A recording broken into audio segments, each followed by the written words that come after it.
Hello and welcome back to the One Shot Show where GMs go to level up. My name is Matt. I'm joined once again by Patty, and today we're doing something a little bit different. This is a new kind of episode for us. This is going to be a new regular format going forward that we'll hopefully do every few episodes.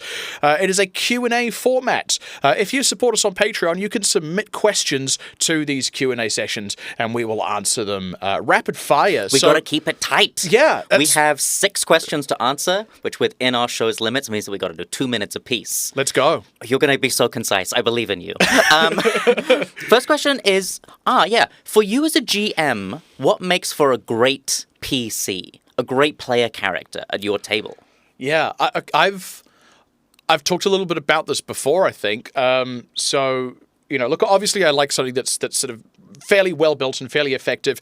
I can carry a lot of the burden. Like if somebody doesn't care as much about the mechanics, but they get annoyed if they're not as effective in combat, I can just kind of give them more powerful tools and useful things to sort of help pad that difference.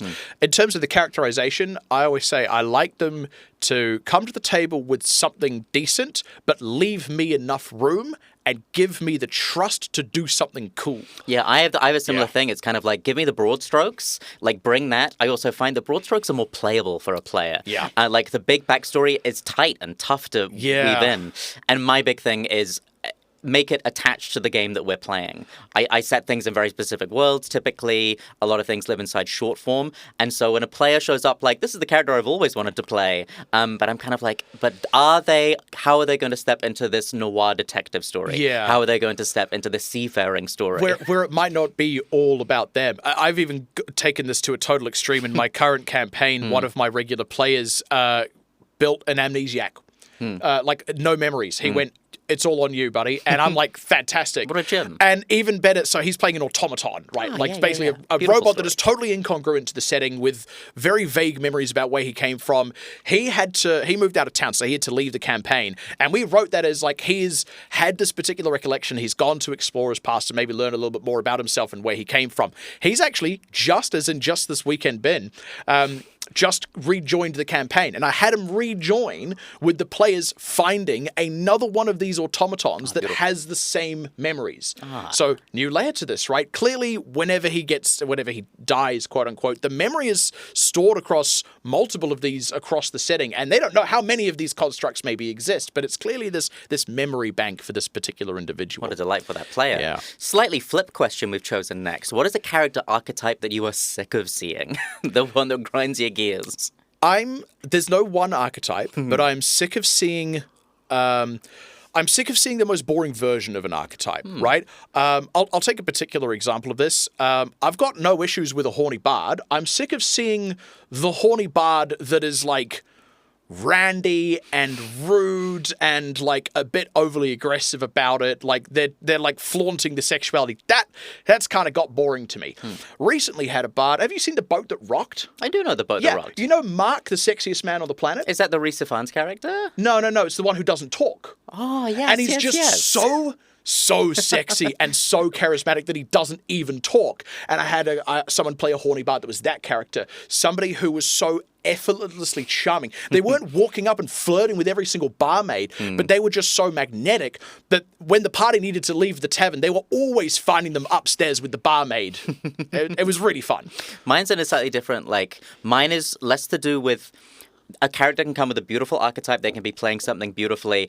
But I've been having this thing at the moment where over the course of the campaign, I've learned that they're like a secretly hyper-optimized character with all of the most well-trodden, your sentinel, they're taking this feat for this story reason, but it's actually just to get level shield. Into Hexblade. Absolutely, and it's like, and I start out really, really excited, but then as the campaign goes on, I go like, oh, actually, you just have exactly the same build as everything that you believe to be optimal, and then everything just gets quite stale. Yeah. And I feel they get stale as well, because it's often when they've read about online, they've dreamt it, and then when they put it together, and then it just does the same thing over and over and over again very well. It's like, yeah. Well, and if we're talking in the context of 5e, to be honest, 5e far be it from me to compliment 5th edition. 5e is actually pretty tight across the board in terms of the overall battle. Like, it's got a little bit looser in its more recent years, but like the gap between the most optimal and least optimal character is nowhere near as big as it's been in the past, which means they're going to build that character and expect to be like up here compared to everyone else, and then it turns out they're only like up here compared to everyone else. I was at a table where exactly that thing happened, and you could see that player getting actively so frustrated that our goofy little artificer first-time player was still doing big numbers and having such an amazing time. La-di-da-di-da.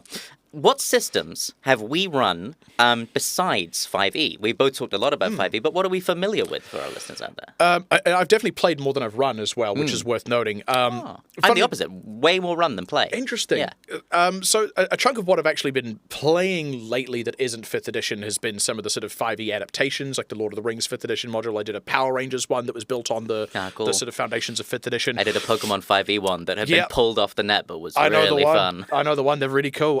I run Pathfinder 2nd edition. That's my go-to. That's my daily driver with my regular home group. If I'm running 5th edition, actually, it's usually for like a one-off thing for another group.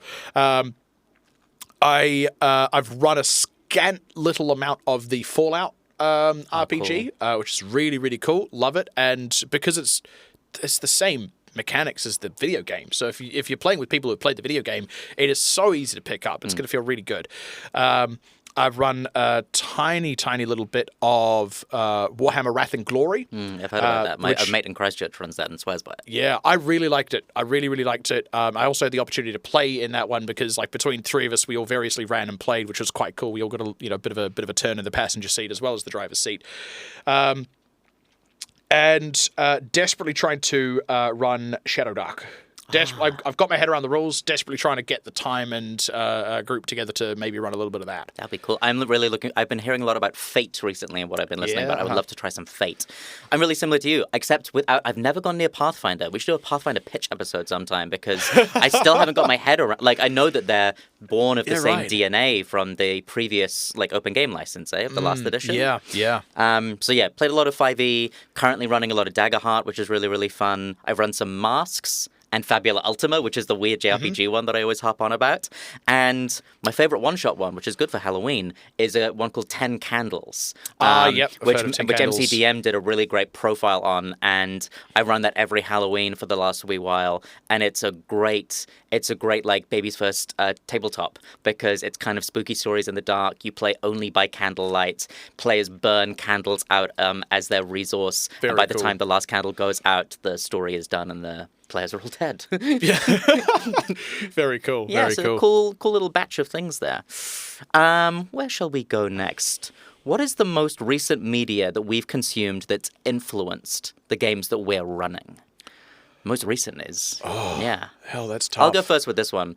I've just been playing a bunch of Hollow Knight ahead of Silksong. Haven't played Silksong. Okay. Bunch of Hollow Knight stuff. And I love playing a new game and seeing and just picking up mostly enemy and adversary design. There's this really, really cool system in that game where bugs are getting knocked down and then the corpse of the bug is then sprouting spikes and then becomes a terrain feature to go around. Or you come back hours later and the area that was before just regular little bug enemies have now become these zombified bug enemies. And even though it looks the same, the whole power set has changed. So you don't know how you're going to handle them. So I've been feeding a little bit of that into my current campaign designs. That's really cool. Yeah.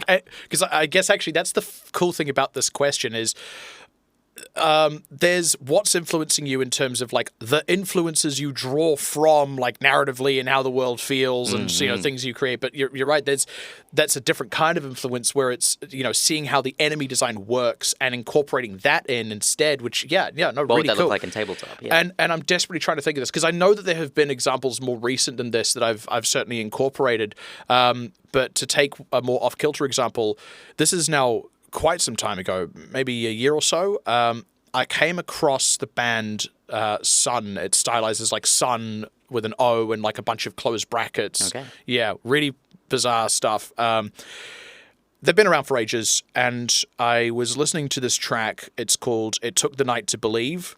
And it was like 1 a.m. It was dark, and it was terrifying. Like, it was genuinely, but it was so evocative, and I had this totally incredible image in my mind and the feeling of what that track was creating. And I went, how can I create that in my game? Can I have something happen that has the same, twisted, chilling effect that feels like, praying at the dark altar. And then I did. I managed to and like my players still talk about it because this particular sequence left a lot of them with long-term curses that they're still suffering the consequences of. Cool. So that's a particular example of a recent piece of media that has influenced my games, which I imagine is not what the Oscar was intending. I love how disparate that answer could be, because also you're not asking a week's time, it could be something completely different again. Well, and I mean, look, to be honest, I think what they were expecting is us to say, like, finally got around to playing The Witcher 3, and now I'm incorporating, something like that, which is also completely, like, I do that all the time as well. But don't forget that things other than other fantasy media can influence the games that you're running. 1,000%. Crunchier one, what is your favorite game-changing 5th edition spell to use as a GM? It's a big menu out there. Counterspell. You love a counterspell? I'm a dick. It's so exciting, though. And I love counterspelling Revivify. Love it. Counterspelling, look, I know that counterspell can become so degenerate, and I fully appreciate that it actually introduces a lot of problems from a game design standpoint. There are a lot of issues around 5th edition with counterspell, but I love it in the GM's chair because the intelligence of enemies has a big effect on this, right? Huge. I once ran an arc that was kind of set in a gangland kind of space, and I sort of went, if you imagine a gang has enforcers that tend to be big, muscly types who are not afraid to use their bulk to get things done, well, they would also have a magical equivalent of that, who are going to have spells like knock to unlock things, they're going to have dispel magic, silence, counterspell, they're going to have this suite of thieving magic, and it meant that like every single encounter, anytime you tried to shut them down with magic, counterspelled. And there'd be like 3 or 4 of them at their disposal, right? That would be so great as a table to learn this faction works that way. We need to work around that. And it changed how the party had to play. But like the magic users could still use magic, but they couldn't go, they're getting away too easily. Let me use this really great spell for locking people down, because they knew it was going to get counterspelled. They had to be a little bit more creative. They had to maybe think in advance. Actually, the monk is going to set themselves up here to block that exit off and is going to grapple them instead of me, the wizard just solving it with magic. That was quite cool. Also, if an enemy is a dickhead, if it's a lich, a smart magic user, they will counterspell your counterspell. They will counterspell your healing magic, your resurrection magic. I love the things that it lets me do to flavor an encounter. I don't use it all the time. I'm careful with how I use it because it can get frustrating if everything you do gets counterspelled, but it can do some really cool stuff. Which version of Counterspell have you most because there's quite a significant change between the 14 and the 2024 version. I have not run 2024 D&D. Okay, the 24 version is prompting a saving throw doesn't burn the spell slot. It's a really interesting dynamic shift. I kind of wish they'd gone further with it. But it's a really interesting change because it's not insta, it's still role prompting, and it does change the way that I use it as a GM in its current, like both iterations are really awesome, and I would talk about it with, like, if I knew a player was in a position they were going to choose it and go, how do you want to roll it? Because the just say no power of it is so dramatic. And I feel like some of the most dramatic moments that are at my tables, some of the most dramatic moments in broader TTRPG, like the I think a big finale of Critical Role, it is a counterspell that is the crux of the whole thing, and Sam Riegel choosing to cast it or not instead of another spell. But that's why it's so interesting, because look, every spell slot spent takes up opportunity space, right? What's yours then? Mine is my most recent long-form campaign. I decided early on that a big part of it would be them going to the astral plane. So I gave a bunch of level 3 characters the level 9 spell scroll astral projection. And so they had it, and so there was this interesting tension all the way through of when they were going to try and be brave enough to use it, because they knew they were never going to get the spell slot level to cast it. So they knew there was a risk associated, and eventually it built up almost heisty, like they really planned how and when they were going to use this spell at the right moment. And then I did something similar in Fury of the Small. I gave one of the players right before the first game a scroll of teleport, or like one of the highest level teleport spells that they didn't have access to, and just said, do with this what you will. And it was a real delight. I didn't know where it was going to go, but the players got a kick I out love of it. that. I love like giving them because I love doing that as well, giving them like a limited version of a high level resource. Funnily enough, the way that I tend to do it is I tend to bring it in with a drawback. A classic example: my main campaign, my players recently raided a dragon's hoard, and among it was a monkey's paw. So 3 uses of wish that are going to trigger if you're not careful, because it's always listening. It's like Google Home or Amazon Echo, right? That's amazing. It's always listening. And it will give you the shittiest version of whatever it is you ask for. Love it. Super cool. Final question is there a genre? We talk a lot about genre, I feel, on this show. Is there a genre that you've always wanted to run games in, but you haven't had the chance to yet? Oh. Decisions. Do you have one? I do have one, like and it's a weird one. I've always wanted to run a legal drama because I loved when I was a kid. When I was sort of my first 8:30 to 9:30 p.m. TV show was Boston Legal. Oh, I love Boston And then my Legal. mum introduced me to Ally McBeal, which she loved. So I love that genre, and Where do you stand a few on good Suits? men. Be honest.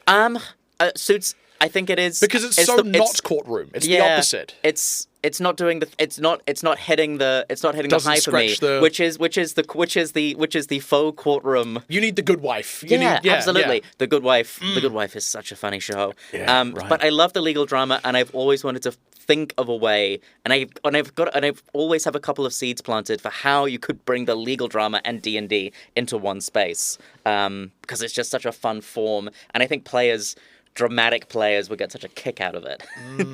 Yeah, so that's my one That's cool. that I was thinking about. I guess despite my inherent love of satire and absurdist comedy, I've never incorporated that into my game. My games tend to be quite serious in tone. Yeah. I'd actually kind of love to just run a slapstick romp. Yeah. Just a really every answer is correct. If I assume you've seen the play that goes wrong. Yes, you know? absolutely. Something like that, where things are silly, they maybe break in a bit of a meta way. It could just be so much fun. If I accidentally roll the dice in a way that knocks over a miniature, that character falls over as a dice falls out of the sky and then disappears. You could do so much with that. I've never actually gone in that direction, so I'd say it would be that. Yeah, that would be so much fun. And again, such a kick. Yeah. After you finish your long form campaign. Yeah. Give everyone a bit Palate of a reprieve. cleanser. Yeah. Look at that. We nailed that timing. Look at that. We're bang on the 17. This has been, like I said, a new episode format for us that I've been wanting to do for quite some time. Pretty cool. And the way this works is if you support us on Patreon, you can submit questions to the Q&A. Also, people are able to vote on what questions they would like us to cover. So, a little bit of majority rules on this one. If there is a particular question that everyone really wants us to deliver our thoughts on, we will do that. This has been the latest episode of The One Shot Show. Thank you very much for listening, and we'll see you in the next one. If you're enjoying listening to The One Shot Show, why not support us on Patreon? Go to patreon.com/OneShotShow, where you'll be able to find video versions of our episodes, long-form bonus episodes that we release every single month, access to our community Discord server. You can pose questions for our special Q&A episodes, and if you're back at the higher tiers, you can even vote on what questions we cover in our show. Check it out.